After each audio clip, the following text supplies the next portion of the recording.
Dans cette vidéo, on va répondre à toutes vos questions.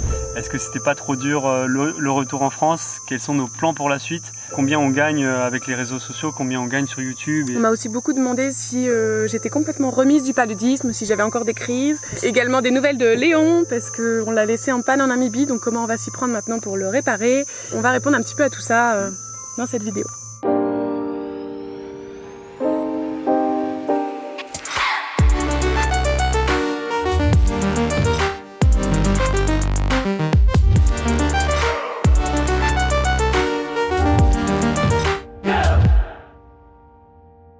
Est-ce que tu t'y connaissais bien en mécanique avant de partir? C'est une très bonne question, ouais, qui nous a été beaucoup posée. Toujours pas mal bricolé.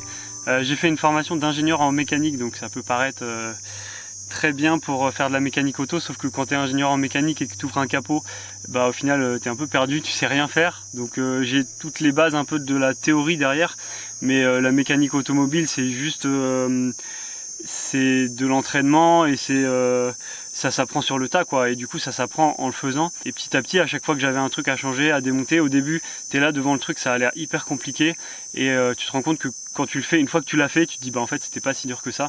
Mais c'est juste voilà, quand t'es la première fois devant le truc, c'est un peu difficile. C'est hyper important au garage de vraiment être toujours derrière eux, regarder ce qu'ils font pour être sûr qu'ils fassent pas trop un truc de travers, et aussi pour savoir ce qu'ils ont fait, ce qu'ils ont démonté, parce que s'il y a un problème après qui est dû à cette réparation, bah vous saurez ce qu'il a démonté, comment il a fait, et du coup vous serez plus capable de réparer quoi. La question qui nous a été également posée, c'est concernant les langues, et notamment l'anglais, s'il était indispensable de bien parler anglais avant de commencer un tel voyage. Nous, c'est une question qui nous tient à cœur parce qu'on part de très loin avec l'anglais, on a toujours un peu ramé tous les deux. Donc on est encore très très loin de pouvoir avoir des conversations aisément en anglais toute une soirée. Là, ça commence à venir. Et la plupart des pays qu'on a traversés en Afrique, c'était des pays francophones. Sur toute la traversée, donc là il y a la Namibie où on parle anglais, mais sinon il y avait seulement le Nigeria et le Ghana, et sinon tous les autres pays c'est des pays francophones. Donc on va te mettre une petite carte ici pour que tu vois un peu la répartition, mais c'est vrai que dans notre itinéraire futur on va avoir de plus en plus de pays qui parlent anglais, donc pour nous c'était vraiment un challenge d'apprendre l'anglais et de pouvoir discuter facilement et être beaucoup plus à l'aise quoi. Et ça tombe bien parce que c'est vrai que là on a déjà passé 2 mois en Namibie, donc ça nous force à se remettre dans l'anglais. On est content parce que ça fait partie de nos objectifs vraiment avec ce voyage, et on se rend compte qu'il nous manque quand même pas mal de bases en grammaire, en vocabulaire. Et là on a été contacté par Rosetta Stone pour tester leur application donc d'apprentissage des langues. Il y a plein de langues au catalogue. Nous on a pris l'anglais du coup parce que c'est vraiment notre priorité, et après on passera sur peut-être l'espagnol ou d'autres langues. Et le chinois. Du chinois, ouais. On va déjà essayer d'apprendre l'anglais. Et c'est vrai que là, ça fait 3 semaines du coup qu'on l'utilise. On choisit en arrivant le programme qu'on veut suivre. Et puis, il propose une formule selon ton niveau de 30 minutes par jour. On peut en faire plus ou moins. On reprend où on en était. Enfin, c'est plutôt pratique. Et ce qui est assez surprenant. C'est par thématique aussi. Ouais. Nous, on a choisi la thématique voyage, mais il y a plusieurs thématiques. Il y a une thématique professionnelle. Tu choisis un mélange de thématiques. Ouais. Et du coup, il y a à la fois les thématiques, et à la fois le niveau, et ça, c'est vraiment bien fait. Ouais, et ce qui est assez surprenant, c'est que t'as l'impression de pas travailler en fait. C'est comme un jeu, ils te mettent des mots ou de la compréhension orale, et puis il faut cocher les images correspondantes. Donc c'est assez facile en fait, mais sur la répétition, on sent que ça rentre. Par exemple, je suis sortie juste de l'avion en arrivant en Namibie, et j'ai vu que c'était nuageux, et tout de suite je me suis souvenu de la leçon que j'avais appris quelques semaines avant. Oh, it's cloudy, c'est nuageux aujourd'hui. Ça fonctionne hors ligne aussi, donc ça voilà. C'est pratique. Ouais, on peut télécharger les leçons hors ligne. Les leçons hors ligne. Donc là, ils nous ont proposé de vous faire une petite offre. Donc si tu cliques sur le lien dans notre description, il y a 50% sur les abonnements. Donc ça commence à 5 € par mois si tu t'engages sur un long terme. Donc voilà, ça peut faire un joli cadeau de Noël pour les fêtes de fin d'année. Et alors, le retour en France, c'était pas trop dur, et mettre les manteaux et les bonnets, il faisait pas trop froid, la pluie, etc., les chocs de culture, enfin voilà. Est-ce que c'était dur le retour en France? Non, franchement, pas du tout. On avait l'impression de pas être parti quoi.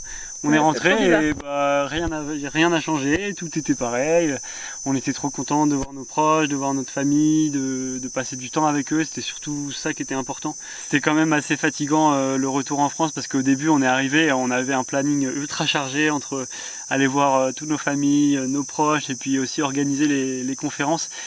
Ça demandait pas mal de travail et d'organisation, donc c'était un peu différent pour nous. Mais après, on a pu quand même se reposer, profiter du van tous les deux. Et non, c'était vraiment très chouette ce petit retour en France. On a été agréablement surpris aussi par les couleurs automnales. On savait que la France était belle, hein, c'est pas ça la question, mais c'est vrai que novembre, on s'est dit bon, ça va quand même pas être fou, et ces balades en forêt, récolte de champignons, c'était une première pour nous, ça paraît tout bête, mais on n'en avait jamais fait. Et avec les couleurs d'automne, on a vraiment pris du plaisir. Ça nous a permis de se ressourcer parce qu'en fait, on n'a pas de voiture, on n'a jamais eu de voiture en France à part Lyon de toute façon, et on n'a plus d'appartement, on n'a plus rien, on a tout vendu. Donc du coup, d'avoir ce van, ça nous a fait un pied à terre, ça nous a vraiment permis d'avoir notre petit cocon, parce qu'au final, bouger de tous les jours, de maison en maison, chez les potes, et la famille, c'est assez fatigant. Et après, ce qui nous a aussi un peu frappé en revenant en France, par contre, on en est entièrement responsable, mais c'est vrai que nous, ça fait 1 an qu'on n'a pas internet illimité, que internet est hyper cher, qu'on a que quelques gigas par mois, donc on les optimise à fond, on est tout le temps hors connexion. Vu que l'internet devenait illimité, on s'est dit il faut qu'on profite d'internet illimité, et du coup on est resté un peu enfermé sur notre téléphone tout le temps pour rien en fait, pour rien faire, pour être juste sur les réseaux sociaux. Et là on est revenu ici depuis hier, on a passé 2 jours ici. Et on a complètement lâché nos téléphones, on est toujours en mode déconnecté, puisque ici on paye assez cher internet. On a juste fait un quart d'heure par jour. C'est incroyable, mais ouais, on est responsable de ça, mais c'est pas facile de se décrocher quand tu l'as à portée de main, toujours dans la poche et illimité quoi. Et ça paraît hyper paradoxal, parce qu'aujourd'hui notre activité principale, on va dire, c'est de créer des vidéos en ligne, donc du coup on a l'impression d'être tout le temps connecté et tout ça. Et en fait pas du tout, parce que les vidéos, nous on les travaille, on est hors ligne, et il y a juste un moment où il faut l'uploader et la connecter et écrire le titre, etc., qu'on se connecte à internet.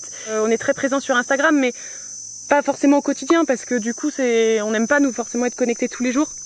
Donc voilà, c'est ce qu'on apprécie dans le processus de création sur YouTube, c'est qu'on peut vraiment travailler, être hors ligne, dans notre bulle, ça pousse vraiment à la créativité, et on n'est pas 100% sur les réseaux sociaux, en direct, tout le temps. Et là, et ça fait du bien. Ici, on sait qu'on capte internet, mais depuis ce matin, on s'est même pas connecté une seule fois. On a plus besoin. Et donc non, ce retour en France, c'était vraiment un plaisir. On a quitté la France, on était très heureux en France avant. On adore la France aussi, et on retournera sûrement en France un jour. On n'en sait rien aujourd'hui, mais voilà. En tout cas, non, on était très contents de rentrer en France. C'est passé hyper vite, 1 mois et demi. Donc il faudra renouveler l'expérience prochainement. Après on essaie de limiter aussi les allers-retours en avion, parce que niveau écologique c'est pas top. Donc on essaie de pas en faire plus d'1 par an. Est-ce que tu es entièrement remise, et surtout est-ce que tu fais pas des crises, et est-ce que tu vas pas faire des crises de palu? Donc j'ai eu le palu en juin, donc c'est vrai qu'il m'a fallu quand même 1 mois pour retrouver toutes mes forces, parce que c'est vrai que j'avais perdu quand même pas mal de poids, pas mal de force, et puis bon, c'est revenu tranquillement, mais ça c'est classique pour n'importe qui a le palu, c'est assez long de retrouver son énergie, son peps. Et maintenant je vois plus de différence, j'ai jamais fait de crise, et normalement je ferai jamais de crise, parce qu'il y a plusieurs palus qui existent. Et aujourd'hui, moi le palu que j'ai eu, normalement il y a pas du tout de crise, il s'est bien soigné, donc j'ai été bien soignée, puisque 10 jours après la sortie de l'hôpital, ils m'ont refait des examens sanguins, et je n'avais absolument plus rien. Donc voilà, donc c'est vrai qu'il y a pas mal d'histoires qui tournent comme ça, comme quoi des personnes font encore des crises longtemps après, mais ça dépend, je crois, du type de palu que tu chopes, puisqu'il y en a 4 de mémoire, et j'ai l'impression aussi que c'est de moins en moins le cas, parce que toutes ces histoires datent d'il y a de personnes qui sont allées qui ont attrapé le palu pour la première fois il y a plus de 10 ans à peu près.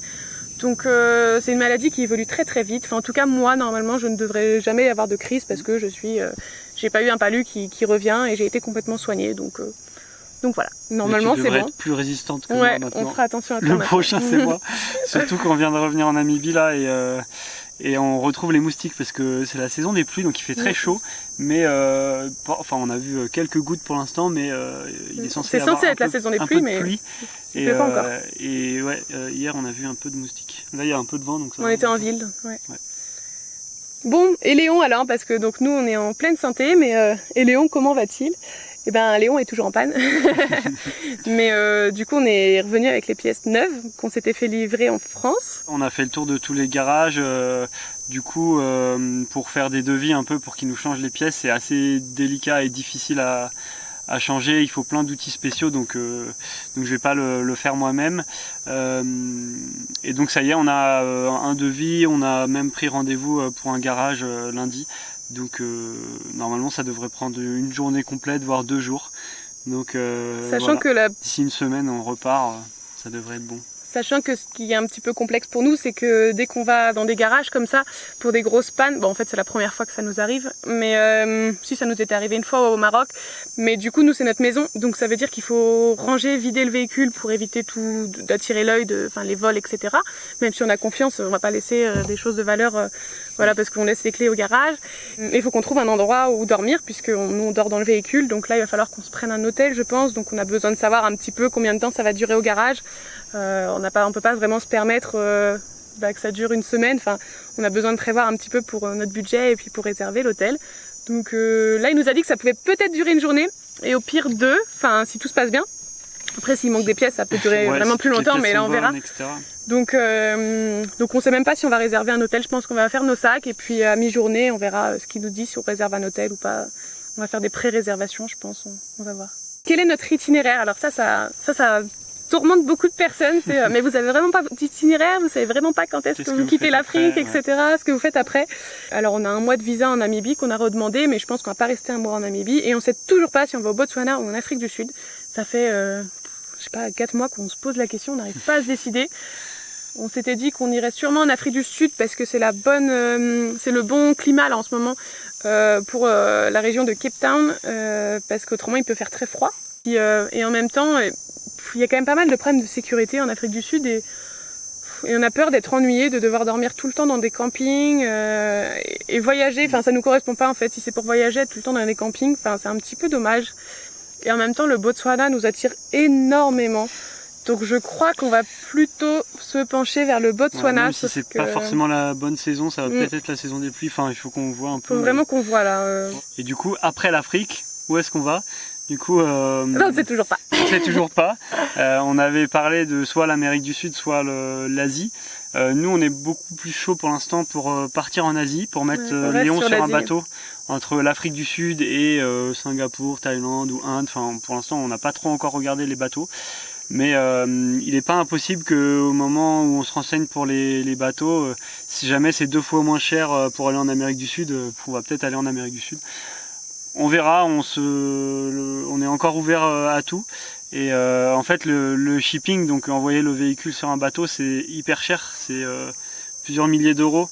Donc c'est pour ça qu'il faut qu'on réfléchisse bien à ça et voilà, c'est assez important comme choix, comme décision. De toute façon, niveau timing, on a encore le temps parce qu'on partira pas d'ici les 3-4 prochains mois. Je pense qu'on restera encore 6 mois peut-être en Afrique australe. Donc voilà, on va voir.